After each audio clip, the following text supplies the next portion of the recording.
একসময় এক গ্রামে অলিভার নামের এক নতুন কৃষক বাস করতেন। অলিভার জমি থেকে জীবিকা নির্বাহ করতে আগ্রহী ছিল। তিনি আলু চাষ করার সিদ্ধান্ত নেন।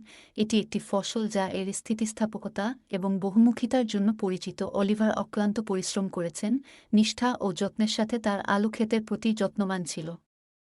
ঋতু পেরিয়ে যাওয়ার সাথে সাথে তার কঠোর পরিশ্রম ফল দেয় এবং আলুর প্রচুর ফসল হয়।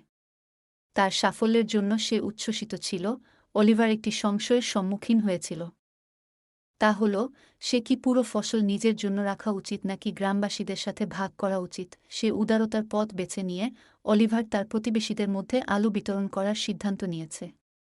গ্রামবাসীরা তার দয়ার জন্য কৃতজ্ঞ ছিল এবং বিনিময়ে তাদের জ্ঞান এবং দক্ষতা তার সাথে ভাগ করে নেয়। তারা তাকে ফসলের ঘূর্ণন, টেকসই চাষের অনুশীলন এবং সম্প্রদায়ের গুরুত্ব সম্পর্কে শিখিয়েছিল। সময়ের সাথে সাথে অলিভারের খামারটি কেবল তার কঠোর পরিশ্রমের কারণেই নয়, বরং তার দ্বারা গড়ে তোলা সম্প্রদায়ের বোধের কারণেও উন্নতি লাভ করে। গ্রামটি সমৃদ্ধ হয়েছিল এবং ভাগাভাগি ও সহযোগিতার মনোভাব তাদের সমৃদ্ধির ভিত্তি হয়ে ওঠে। অলিভারের গল্পের নৈতিকতা স্পষ্ট ছিল।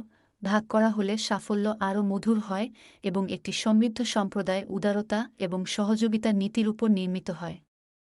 একসময় নতুন কৃষক কেবলমাত্র প্রচুর পরিমাণে আলু চাষ করেননি, বরং একটি সমৃদ্ধ সম্প্রদায়ের চাষও করেছিলেন, যা একতা ও সহযোগিতার পুরস্কার অর্জন করেছিল। ভিডিওটি ভালো লাগলে চ্যানেলটি সাবস্ক্রাইব করুন এবং একটি লাইক দিন।